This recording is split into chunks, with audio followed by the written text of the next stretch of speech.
Bom, gente, como eu disse aqui para vocês, nós vamos dar início aqui à edição de hoje numa entrevista para lá especial. Eu saúdo com muita alegria do outro lado da tela o jurista, doutor em filosofia e professor na Faculdade de Direito da Universidade de São Paulo, a USP, Alisson Mascaro. Professor Alisson Mascaro, bom dia. Bom dia, meu estimado Anderson. Uma alegria estar aqui mais uma vez com você, com todas e todos, e uma satisfação pensarmos juntos a realidade brasileira e do mundo. Alegria nossa recebê-lo aqui mais uma vez, professor Alisson. Muito obrigado por ter aceitado ao nosso convite para fazer esse papo para lá de esperado. Temos muito aí a falar a respeito do Brasil, a respeito especialmente do marxismo aqui no nosso país, enfim. Professor Alisson, este terceiro mandato aí do presidente Lula, ele tem exposto uma característica muito clara e perigosa da política nacional, que se aprofundou nesses últimos anos. A predominância dos discursos neoliberais e um deslocamento do espectro político cada vez mais para a direita. A conciliação parece que deixou de ser uma escolha para se tornar quase que obrigação diante da desmobilização da classe trabalhadora e das dificuldades de uma esquerda incapaz de fazer o diálogo com as bases.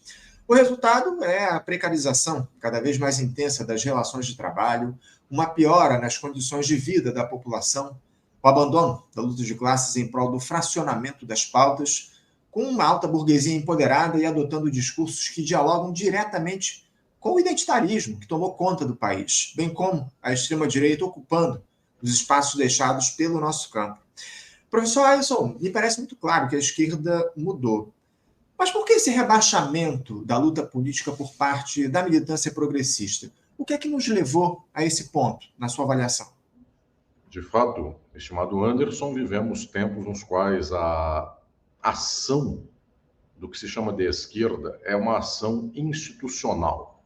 Portanto, é a defesa da sociedade capitalista, da ordem política e jurídica do capitalismo, tendo, eventualmente, a ilusão, ou então até tendo uma efetividade de ganhos de alguns direitos, de ganhos de algumas proteções, mas na manutenção, no contexto geral, da reprodução dessa mesma sociabilidade. Então, neste quadro de sustentação da ordem capitalista no Brasil e no mundo, as esquerdas cumprem um papel de defensoras da ordem do capital, permitindo, então, aqueles espectros que são da extrema-direita flertarem com um discurso que não tem nenhum cabimento e tampouco tem, eu diria, materialidade, mas permite-se à extrema-direita flertar com o discurso antissistema, contra a ordem. Este quadro, eventualmente, é um dos mais graves. Ele, via de regra, é sempre a antessala de situações muito, eu diria, trágicas, como foi o caso do fascismo na Itália, como foi o caso também do nazismo na Alemanha, situações nas quais uma esquerda pálida, uma esquerda defensora da ordem, uma esquerda defensora do capitalismo, administra os estados e então o povo, revoltado contra a sociedade, revoltado contra a vida econômica, a vida política, o povo vai contra esta ordem estabelecida, que no caso da Itália, no caso da Alemanha, no caso dos Estados Unidos, no caso do Brasil, no caso da Argentina, com os Kirchner e Fernandes, era uma estrutura que estava administrada pelo centro ou pela centro-esquerda. Então, dado que há uma insurgência do povo contra a ordem, este povo vê na esquerda a administração da ordem e, portanto, este povo desembarca na extrema-direita e desembarca aqui, claro, aproveitando-se, valendo-se de toda uma discursividade, de toda uma ideologia da extrema-direita que é efetivamente horrível, que é absurda, que inclusive prega naquilo que cumpre somente horrores, então morte, extermínio, cada qual cuida de si, e dimensões como tais, e também, do outro lado, prega o que não entrega, que seria ser contra o sistema. Não há ninguém mais dentro do sistema do que este ex-mandatário do Brasil, e estas investigações do caso Marielle revelam o quanto do mesmo de sempre, do domínio do Estado, que remonta, nesse caso em específico, esta estrutura, eu diria, nuclear, remonta imediatamente aos mesmos dispositivos políticos, policiais, militares da ditadura militar, ou seja, não há nada aqui que tenha sido anunciado de novo no caso brasileiro, nesta política de extrema-direita, e que não seja velho, antiquíssimo, velhíssimo, porque eu também posso remontar não só esse dispositivo que levou este mandatário anterior ao poder junto do ambiente militar, posso remontar a ditadura militar, mas posso, eventualmente, se eu quiser, remontar para antes, para os tempos de Vargas, onde havia também um dispositivo policial de domínio direto na ditadura. Posso remontar a tempos anteriores, posso voltar ao Império, que nós vamos verificar sempre uma certa estrutura que é a da manutenção da ordem. Portanto, a extrema-direita, quando anuncia ser contra o sistema, ela é, na verdade, talvez o máximo da exponenciação do sistema. A tristeza não é isto, porque não se cabe aqui de dizer dos horrores dos horrorosos. A tristeza é dos horrores de quem se crê bonito, de quem se crê límpido no seu modo de proceder, que neste caso é a esquerda defendendo a ordem. Isto é talvez o desplante que faz com que o quadro social não tenha encontro, não tenha engajamento para uma efetiva transformação social, porque o povo, vivendo a sociabilidade que vive, sem compreender, ou melhor dizendo, compreendendo a partir dos aparelhos ideológicos que dominam a própria sociedade, o povo percebe que algo está errado. E quando não é a esquerda que vai denunciar isto, quando não é a esquerda que vai transformar este algo errado, a sociedade retrocede barbaramente para esses níveis de fascismo. É isso, muito bem colocado, professor. Há um retrocesso absurdo no nosso país, o fascismo tem tomado conta do diálogo da política nacional. Agora, muita gente diz, professor Alisson, que o presidente Lula e o Partido dos Trabalhadores seriam os responsáveis, especialmente por essa, digamos assim, superficialidade na atuação, por essa rendição na luta política. O seu diagnóstico também vai por esse caminho ou o senhor tem uma outra tese para essa perda de espaço da esquerda? Eu não penso que seja possível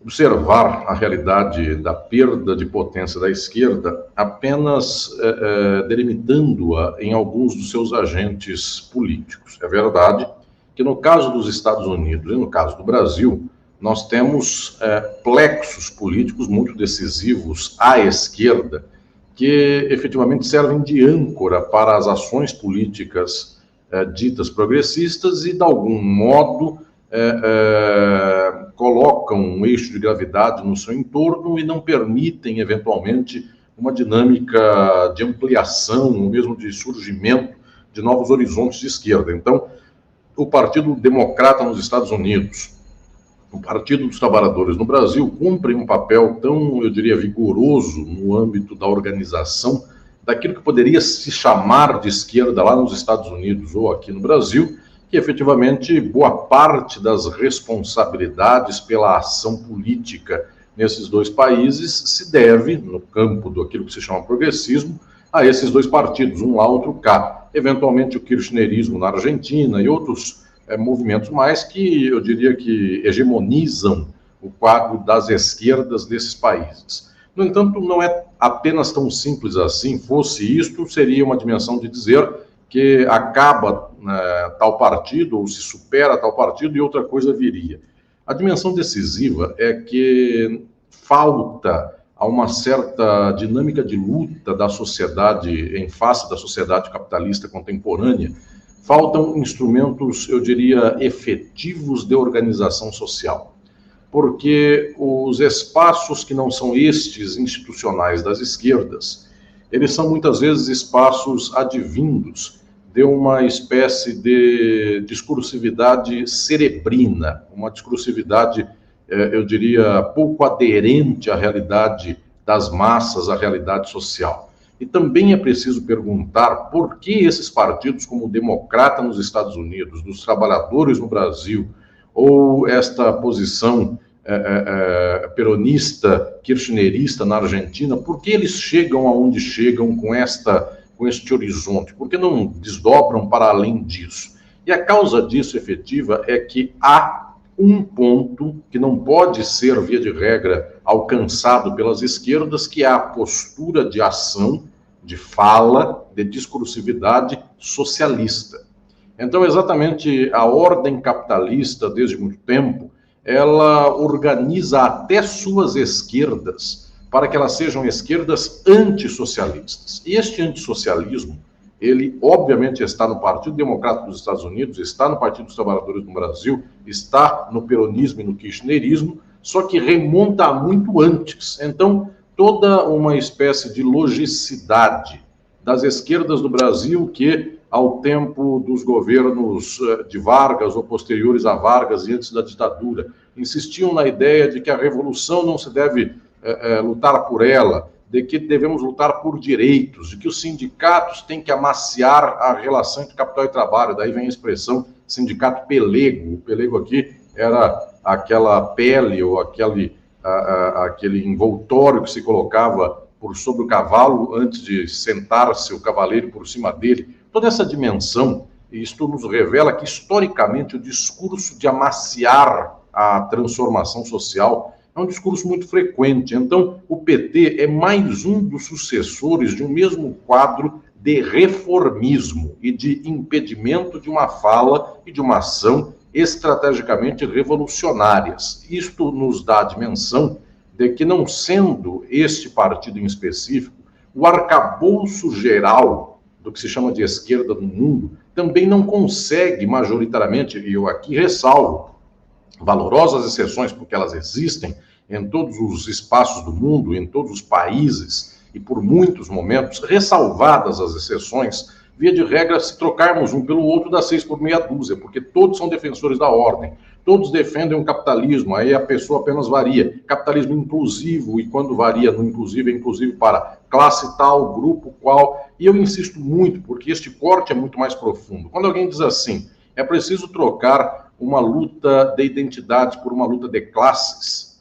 isto não chegou ao fundo da questão, porque a luta de classes no século XX foi toda organizada mediante ferramentas jurídicas dentro do Estado para não fazer a revolução socialista, para fazer aumento salarial. E este aumento salarial, ganho para lá, ganho para cá, desde o momento lá dos meados do século XX até hoje, com regulações para plataformas de trabalhadores como Uber.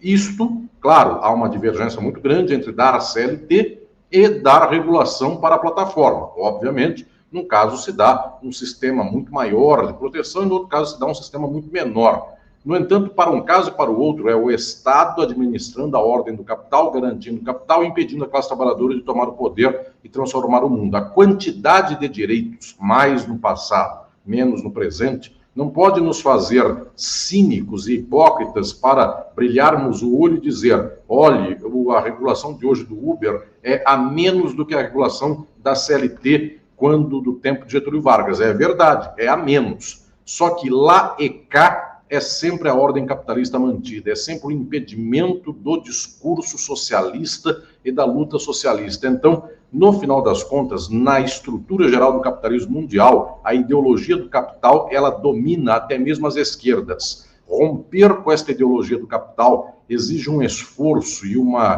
capilaridade social muito grande, que, via de regra, não se consegue também com uma certa postura, eu diria, de uma discursividade radical, sem compromisso, sem pé no chão da realidade. É preciso um investimento muito grande de falar com as massas. É preciso efetivamente ter uma abertura muito direta para que a própria sociedade consiga compreender as contradições nas quais está inserida e possa, a partir daqui, advir um elemento de base, uma reflexão e uma ação de base no sentido de transformação social. Então, tomando, obviamente, pelo imediato, as esquerdas do mundo vão mal.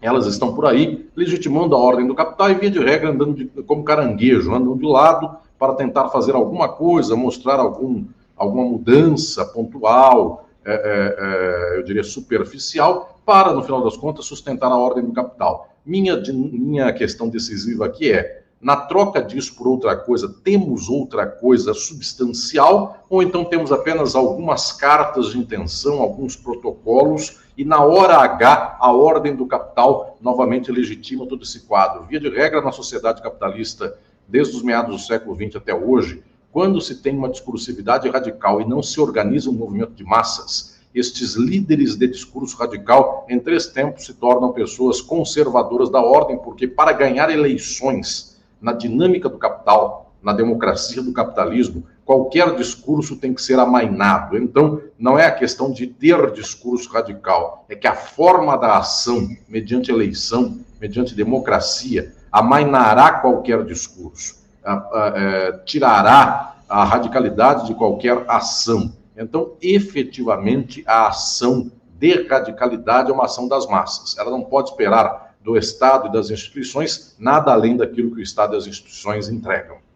É isso, eu tenho dito muito aqui, professor, que falta educação política no nosso país, falta discussão, falta um debate mais profundo com a classe trabalhadora no sentido de oferecer educação política. Agora, nesse sentido, eu ia questionar a respeito justamente disso. Se houver alguma possibilidade da gente avançar no sentido de oferecer educação política para o nosso povo, há ferramentas aí em construção ou já construídas no sentido de que a gente consiga unificar a classe trabalhadora na cobrança por direitos. Como é que o senhor vê hoje a esquerda no sentido de oferecer para a classe trabalhadora educação política, professor?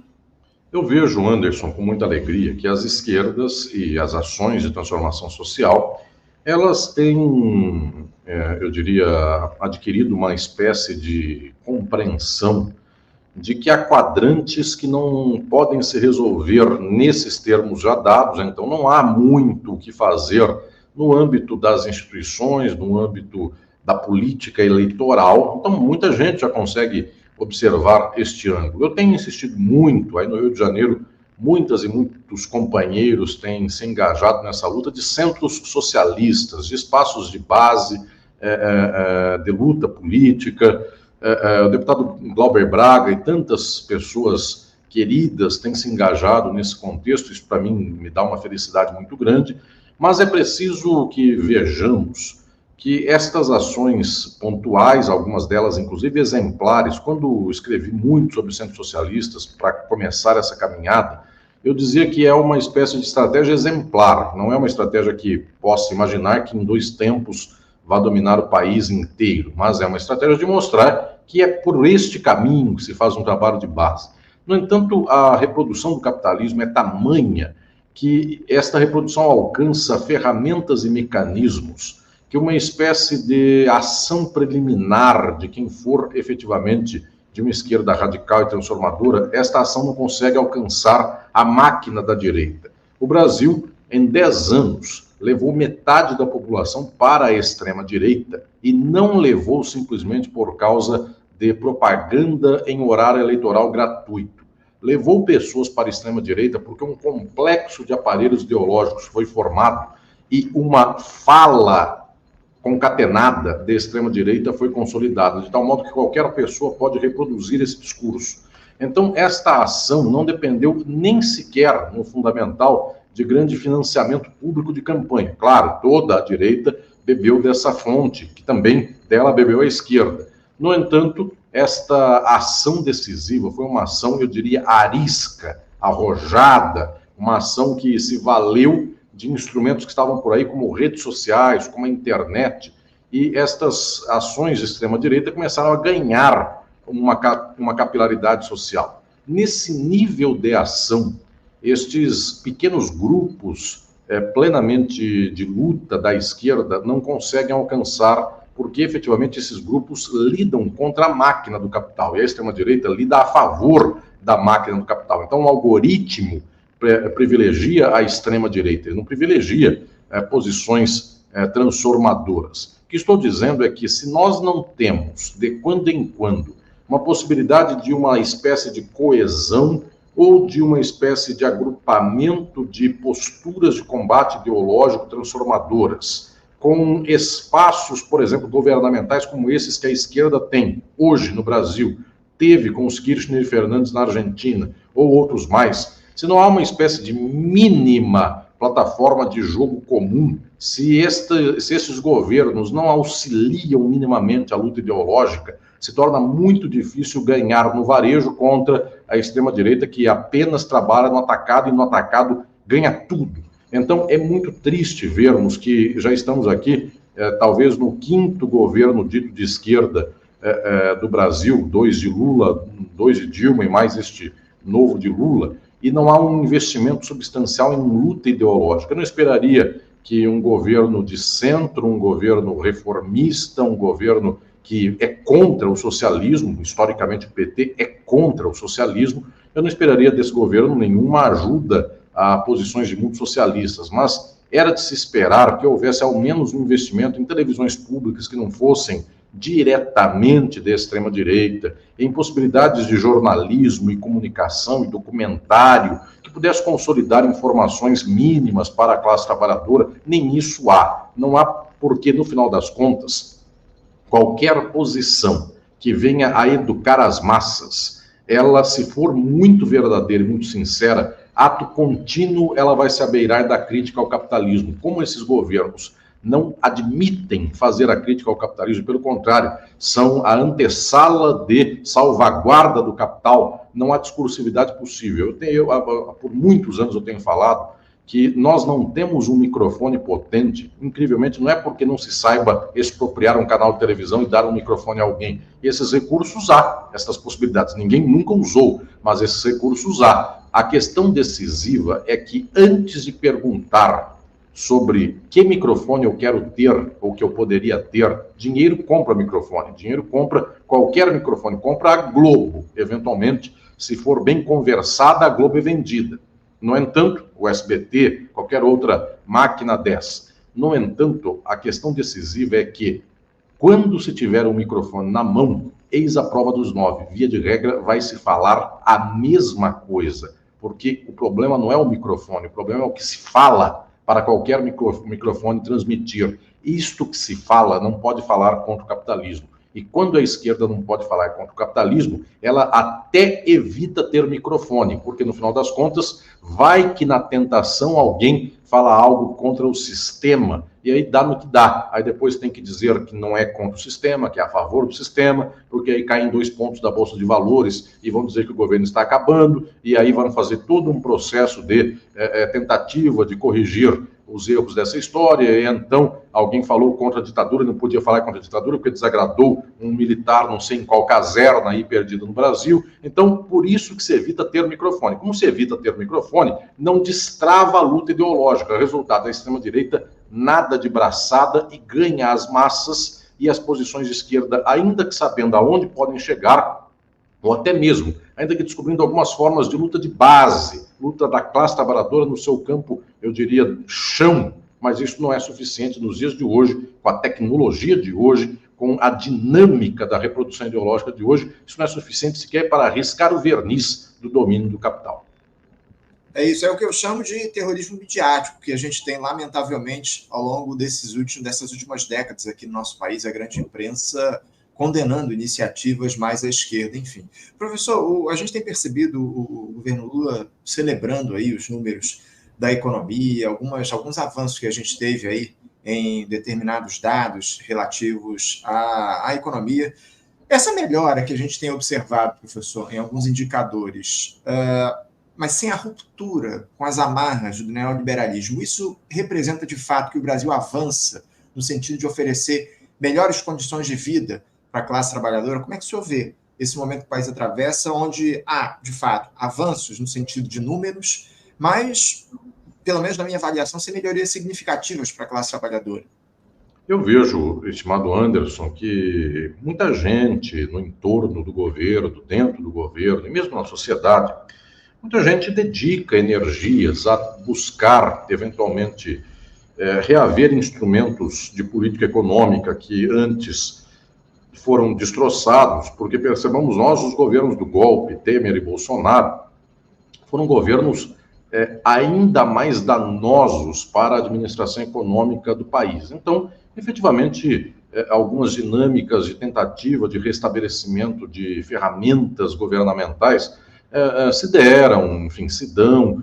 Observemos nós, a saída da gestão anterior do BNDES para esta é uma espécie de saída da lama para o vinho, enfim. Então, obviamente, há aqui ferramentas que se trabalham e que são distintas das anteriores. Não se deve fazer uma pasteurização de tudo isso.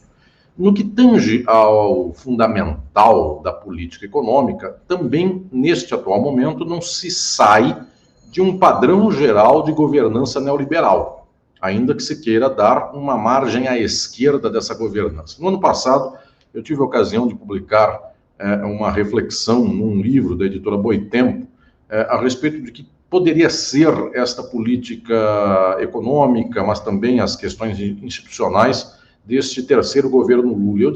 Eu dizia por lá que militares não havia uma forma de enfrentamento substancial para cambiar este poder arraigado na sociedade.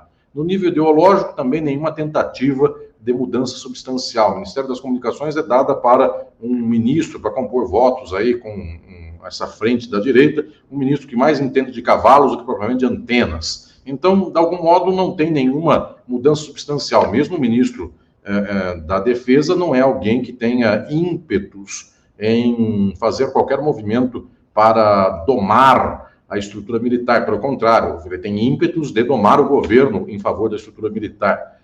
Nesse campo, e no campo também econômico, agora chegando ao decisivo aqui, não se vê aqui um movimento, não se vê, para repetir a imagem, um ímpeto de querer fazer um câmbio estrutural da política econômica do país. Então, eu dizia neste artigo que, com muito esforço, eventualmente, é possível imaginar que se saia de um neoliberalismo de direita para um neoliberalismo de esquerda nas questões econômicas, mas isto é, não reverter privatizações, é a manutenção do poder financeiro dos bancos e dos especuladores, é a dinâmica da Faria Lima controlando a economia, e é uma industrialização sempre capenga pela metade, uma industrialização, eu diria, por fragmentos. Esta industrialização por fragmentos está aí. O governo busca reativar fábricas de automóveis, e obviamente é melhor reativá-las e avançar com o parque industrial automotivo do que propriamente perder esse parque industrial, porque os últimos anos foram isso, o neoliberalismo de direita tão atroz que perdeu todo o parque industrial automotivo. Mas este reabilitar parcial da indústria brasileira, automóvel, uma coisa que outra lá, depende, para que pudesse ter muito sucesso, de um definitivo abandono de um domínio financeiro especulativo do país. Então, não adianta eu falar aqui de uma política industrial, eu diria homeopática, uma coisa aqui, outra lá. Alguém há de perguntar, mas não é melhor o homeopático do que não ter nenhuma coisa? Isso é óbvio, a questão aqui não é esta comparação com esta margem extremada do neoliberalismo de direita. Aqui a questão é que o neoliberalismo de esquerda, exatamente esta dose homeopática, sem o rompimento com uma reprodução econômica cuja política, cuja matriz é neoliberal, este modo de não romper faz com que amanhã todas essas políticas possam acabar, como diria o Cartola, tudo isso se esvai, porque no final das contas não há o câmbio daquele que é o regime de acumulação. O pós-fordismo, o capitalismo neoliberal, ele não sendo enfrentado, não sendo mudado, tudo que se ganha em termos de política econômica, pontuais questões aqui ou ali, não tem sustentação. Efetivamente, esta é uma tristeza muito grande, porque uma energia extraordinária é desperdiçada para ver se consegue dar algum, como se diz hoje, arcabouço econômico menos pior, eventualmente se consegue dar um pouco de ordem, sai da margem direita do neoliberalismo com esforço, chega na margem esquerda, na hora que chega aqui, sem nenhum sustento político, econômico, institucional de raiz, tudo isso amanhã acaba e de novo nós voltamos para as águas do neoliberalismo de direita. Ou seja, estamos desperdiçando um tempo histórico impressionante, porque amanhã, com Trump nos Estados Unidos, com a extrema-direita do Brasil galopante e cada vez mais determinada e cada vez mais engajando ideologicamente as massas, e a esquerda sem sequer falar substancialmente sobre questões básicas, como, por exemplo, 60 anos do golpe militar, sem esta discursividade pronunciada, nós estamos fadados a um momento histórico muito trágico e estamos fadados a perder sequer, até mesmo, estes pequenos ferramentais que hoje fazem a ilusão desta centro-esquerda. Sem dúvida alguma.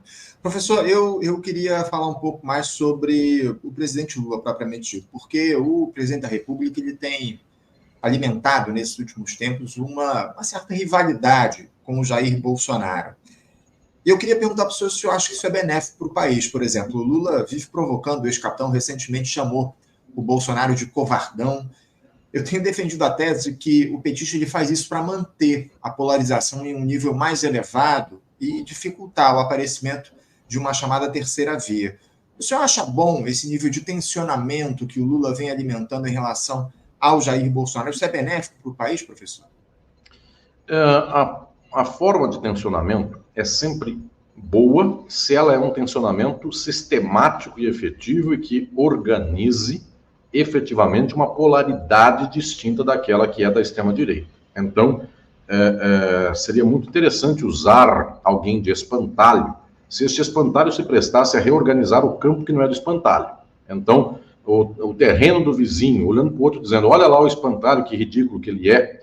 Isso seria maravilhoso se, além de xingar o espantalho do vizinho e desmerecer o terreno do vizinho, houvesse um alto merecimento, um alto apreço, uma alta reorganização da fazenda do lado de cá que xinga o espantalho do lado de lá. Então, nesse sentido, uma espécie de discursividade que identifica, eu diria, alguns polos para serem zoados, fragilizados, enfim, Bolsonaro covardão ou algo assim. Isso seria valioso se adviesse disso, então, uma enorme coragem do campo de cá em dizer, nós vamos reorganizar a sociedade. E isso seria um elemento que alimentaria uma máquina de reorganização ideológica. Isso não ocorre, então passa a ser uma discursividade pontual, ela tem um efeito muito pequeno na ordem do dia, ela sustenta efetivamente uma demarcação de um campo lá e não reorganiza o campo cá, só que esta não reorganização do campo cá deve-se tanto a esta tentativa de demarcar o lado de lá, mas deve-se também a um outro problema, porque, ao final das contas, este campo de cá, que não é reorganizado pelo presidente Lula, não é reorganizado pelo PT, substancialmente também não se abre uma estrada pela qual haja uma força, eu diria, ideológica, substancial, de massas, que, por sua própria razão, reorganiza esse campo. Então, no final das contas, não é apenas uma pedra que impede a reorganização, é mais que isso. Na hora que não houver essa pedra, também não se reorganiza. Porque eu volto a dizer, não há meios até agora, por este movimento que aqui se apresenta, que mais ou menos é gente que vem de movimento sindical, gente que vem de movimento social, gente que vem de intelectualidade, ambiente acadêmico universitário. Estes movimentos, só assim postos, eles não reorganizam a sociedade de modo substancial progressista. Quem tem a ilusão de que há uma burguesia nacional que vai reorganizar a economia do Brasil de modo progressista, ela não existe também, esse caminho não sai. Então, efetivamente, nós não adquirimos até aqui uma forma social que possibilite abrir um grande movimento de massas para ele começar a xingar o espantalho do lado de lá e dizer, agora o campo é meu. Então, na falta de quem possa reorganizar esse campo, fica um xingando espantalho, mais outro xingando espantalho, e nisso vem lá um xingador principal dos espantalhos e mais um tanto pela lateral, dizendo, você não está xingando direitinho espantalho, porque o xingamento tem que ser tacar pedra não na testa, mas no nariz. Estas questões não estão reorganizando o campo de cá, são modalidades aqui de concorrência para ver quem xinga melhor o espantalho do lado de lá, mas isto, efetivamente, não está tirando gente do lado de lá para vir para o lado de cá. Onde está essa dimensão de massas? Essa dimensão, ela existe, ela está por aí. No entanto, ela precisa ser reorganizada, não em termos narcísicos, não em termos de quem está certo contra quem está errado. É preciso efetivamente ter aqui uma percepção histórica, generosa para com as massas, para falar na linguagem das massas o que as massas precisam, para eventualmente poder entender as contradições do povo e, a partir delas, libertar o povo dessas mesmas contradições. Esse processo é um processo que demanda, eu diria, uma vanguarda histórica que até este presente momento não é que não exista, porque muita gente que me escuta aqui gostaria de pensar e gostaria de flertar narcisicamente com a ideia de que está nessa vanguarda, e muitos estão. Mas a questão é que até agora não dá liga substancial, porque nós temos pequenos partidos aqui, um brigando contra o outro, pequenos movimentos aqui, um contra o outro, de tal sorte que, então, quem tem cumprido o papel de xingar o espantalho do lado de lá é a organização efetiva majoritária da esquerda de sempre, que é o PT. Efetivamente, o que estou dizendo aqui é que esse xingamento está errado e não se sai de um horizonte a partir daqui, mas também não sai outra coisa substancial neste momento. Resultado, os campos estão demarcados e o espantalho do lado de lá cada vez mais xingado, mas esse espantalho tem um poder enorme de convencer o povo a ir para o lado de lá, que quanto mais xingamento se faz para o lado de lá, parece que há um encantamento social tamanho por dizer, eu estou do lado do espantalho xingado, porque eu também sou um pobre esfarrapado, espantalho xingado, etc e tal, e o lado de cá come com talheres, bebe e celebra em palácios a democracia, a ordem, as instituições, e o problema é que quem não come, não bebe, não celebra as instituições, está querendo entrar nesse palácio para fazer a mesma coisa, quem sabe para dizer que efetivamente poderia cortar a carne com uma faquinha melhor. No final das contas, é preciso queimar todas estas horríveis ordens de espantalho dos dois lados do campo e reorganizar o campo em favor do povo e fazer com que o povo possa fazer esse processo de transformação social. Nesse dia não tem espantalho do lá e gente do lado de cá. Nesse dia a gente derruba a cerca e faz um povo só transformar a sua própria realidade. Há um quadro de polarização de polarização estéril, professor, onde só a extrema-direita mobiliza, lamentavelmente, aqui no nosso país. Eu não posso deixar de tratar com o senhor, professor, sobre esses 60 anos do golpe civil-militar no país, que vão ser lembrados no próximo dia 31. Lembrados por nós, sociedade civil, né, professor Alisson? Porque o presidente Lula orientou que os ministérios não realizassem atos para registrar essa data, a fim de não haver constrangimento dos militares.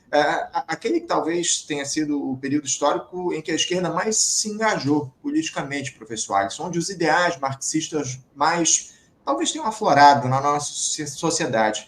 De 1964 para cá, professor, o marxismo avançou no Brasil? O entendimento que a gente vive em uma sociedade de classe se exacerbou desde a ditadura para cá, na sua avaliação? Nós temos uma dificuldade muito grande com a própria trajetória do marxismo no Brasil. Eu quero, Anderson, aqui tomar a liberdade de dizer e anunciar que neste mês sairá uma obra minha de fôlego, que é uma sistematização dos estudos sobre a sociedade brasileira e a política brasileira, que é Sociologia do Brasil. Sai agora esse mês por Boitempo Editorial. E por lá eu busco estruturar e sistematizar as variadas leituras políticas do Brasil, desde as liberais até as de extrema-direita, até as marxistas, a respeito do próprio país. E nós vamos observar que durante boa parte do século XX, as opções do marxismo no Brasil quase sempre foram erradas, tirando algumas pessoas e alguns movimentos que efetivamente tiveram um ímpeto decisivo, e mesmo o ímpeto decisivo também não logrou êxito, porque lembremos nós, Marighella, Lamarca, outros mais, a guerrilha, tudo isto que teve um ímpeto extraordinário e teve uma postura magnífica, mas quanta gente foi destroçada mediante isto. Estou dizendo que, via de regra, o marxismo estabelecido no país, na universidade, nos partidos oficiais, ele também era um marxismo de reforma, ele também era um marxismo de fraqueza, para dizer que não havia condições de ir para frente. Então, historicamente, o nosso melhor momento dos meados do século XX, daquilo que se chama de marxismo, também não foi tão bom. Enfim, o Brasil não teve uma organização suficiente para fazer um processo de transformação social substancial. Não foi como a Rússia, não foi como Cuba, não foi como Angola, não foi como a China. Enfim, nós sempre tivemos aqui uma espécie de leitura reformista, até mesmo dentro do campo do marxismo, o que é causa de uma repetição sem fim destas posições reformistas que não conseguem falar contra o capitalismo de modo direto. É sempre acordo, é sempre transição, é sempre condições que não são possíveis. Uma das piores expressões, que é um legado da esquerda marxista, que depois é incorporada legado incorporado pela esquerda liberal, é esta expressão correlação de forças. A correlação de forças não permite. Isso é um discurso de marxistas de 100 anos, que não faziam a revolução no Brasil, porque a correlação de forças não permitia. Isto depois dá a mesma expressão para o PT. Não pode mexer com os militares, porque a correlação de forças não permite. A lógica é a mesma. Então eu diria que, nos termos de uma análise científica e substancial, nós vamos observar 64 como um movimento que está enraizado em estruturas, em aparatos políticos, institucionais do Estado. Os militares são um aparato do Estado, um aparato repressivo do Estado. Esta ideologia desses aparatos é a mesma desde sempre até hoje, é a defesa da ordem capitalista sem nenhuma contestação. Não se mexe com esse aparato, não se mexe com a formação militar, não se mexe, inclusive, com a noção de que o militar não está subordinado ao poder civil. Então, é sempre um governo civil de esquerda fraco. Incrivelmente, Fernando Henrique Cardoso foi menos fraco. E olhem que a fraqueza dele em termos políticos e econômicos é extrema. Para os termos militares, ele extinguiu 3 ministérios da Marinha, Defesa e Aeronáutica e criou o Ministério da Defesa. Alguma coisinha fez. E os governos de Lula e Dilma não tiveram uma substancial coragem nem de aprofundar estas reformas. Tirando uma coisinha também pontual aqui ou ali, não houve muito mais do que isso. Então, estou dizendo que neste quadro, e também fazer o Ministério da Defesa não é grande coragem, só isso. Então, também não vai aqui nenhum elogio excessivo à direita em relação à esquerda. É só uma constatação. Nós não mexemos em nada. E por que não mexemos em nada? Porque é muito confortável para a ordem do capital ter os militares intocados. Os militares são uma espécie de salvaguarda da defesa do capital. Bem como a ideologia religiosa destas igrejas que hoje avultam no Brasil, esta ideologia é muito confortável ao capital. Não porque a Faria Lima tenha comportamentos morais e religiosos conforme esses comportamentos que hoje graçam, com 2 S's, na nossa gente, no nosso povo. O nosso povo é levado cada vez mais a uma espécie de moralismo, eu diria, muito regressivo no seu comportamento, na sua ordem da esfera individual, mas isso aproveita para a Faria Lima, porque a Faria Lima continua cheirando cocaína, continua tendo comportamentos sexuais ditos exóticos pelas massas, mas adora que as massas tenham um comportamento sexual reprimido, porque nesta ordem essas massas não se levantam contra o capital. Então permite lucros extraordinários para a Faria Lima. Então esta dimensão que associa gente que tem uma repressão moral, sexual, ideológica extrema, com gente que defende Deus e a arma, gente que defende Jesus Cristo e a bala, e mais esta associação improvável com a alta elite rentista do Brasil, ou seja, os sanguessugas verdadeiros do país, este movimento blindado desse modo, sem que haja nenhuma contestação, nem a militares, nem a quem atira nos outros, nem a esta ordem estatal, toda ela controlada, vejamos o caso Marielle, de ponta a ponta, tirando as exceções, obviamente há muitas exceções, mas se encontram em variadas esferas elementos que estão numa conexão direta com milícia, com reprodução econômica do tráfico e outras dimensões mais. Todo esse contexto revela que nós não estamos enfrentando o decisivo, ou seja, estamos igual a 64. Algumas peças mudam, variam, alguns protocolos, algumas discursividades, mas no fundamental nós não saímos do lugar, ou seja, continuamos num quadro no qual observamos este mundo sendo reproduzido e, tristemente, as esquerdas dizendo não há correlação de forças, temos que abraçar a direita e fazer o que dá. Efetivamente é preciso romper tudo isso e abraçar o povo e falar diretamente ao povo. E falar diretamente não é só o problema de não ter obstáculo, falar diretamente ao povo e falar com entusiasmo para que o povo se toque com a mensagem e o povo comece um processo de transformação social. É isso. Professor, eu fiquei muito interessado no seu livro. O senhor vai lançá-lo em breve, agora no mês de abril, não é isso? Vai haver lançamento aqui no Rio de Janeiro?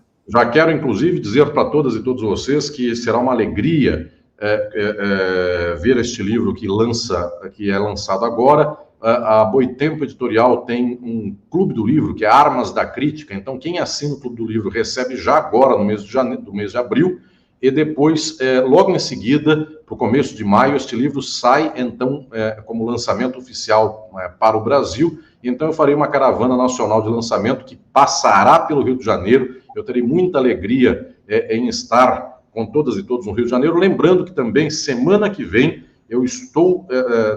daqui 2 semanas, eu estou no Rio de Janeiro. Eu já estou aqui perdido, inclusive, em termos de agenda, mas se me permite aqui só olhar na agenda um segundinho. 5 e 6 de abril, eu estou no Rio de Janeiro, então, na livraria Da Vinci, Leonardo Da Vinci, fazendo 2 eventos, um deles falando do meu livro e outro deles falando sobre os 60 anos do golpe de 64. Então, são 2 eventos, um sexta-noite, outro sábado de manhã, para os quais eu quero convidar a todos vocês, fluminenses e cariocas, para podermos estar juntos mais uma vez neste meu querido Rio de Janeiro, com tanta gente que eu quero bem, que me quer bem, e para comemorarmos esta reflexão e este livro que vai ser lançado. Faço questão de estar nesses dois eventos que você vai realizar aí nos dias 5 e 6 de abril aqui no Rio de Janeiro. Bem como, professor, já quero deixar o convite para a gente conversar quando o senhor estiver aqui para fazer o lançamento oficial do seu livro aqui no Rio de Janeiro. A gente vai tratar no dia, vai falar aqui no programa, já fica o convite para a gente fazer esse papo aqui com o senhor. Para a gente fechar aqui o nosso papo, professor Alisson, eu queria uma opinião sua, uma avaliação a respeito do que a gente teve aí no dia de ontem, essas prisões dos 3 supostos mandantes dos assassinatos da vereadora Marielle Franco e do motorista dela, o Anderson Gomes. Domingos Brazão, Chiquinho Brazão e Rivaldo Barbosa. São figuras aí que, pelo menos os irmãos Brazão já estavam como suspeitos já há algum tempo, já vinham sendo falados. Rivaldo Barbosa, que foi chefe de Polícia Civil aqui, acabou surpreendendo essa investigação da Polícia Federal apontando o nome dele. Como é que o senhor vê essa estrutura criminosa que foi criada aqui no Rio de Janeiro, que tem ligações intrínsecas com a política, com as milícias, e como é que o senhor avalia aí essas prisões dessas figuras que são acusadas aí de terem mandado assassinar a vereadora Marielle? Como é que isso se interliga com a política aqui no nosso país, professor? Anderson, eu escrevi um livro 10 anos atrás que se chama Estado e Forma Política. Eventualmente é o meu livro mais conhecido. Slavoj Zizek fez o texto de apresentação desse livro, é um livro traduzido para variadas línguas, e eu insisto nesse livro com a ideia de que o Estado é uma forma política do capitalismo.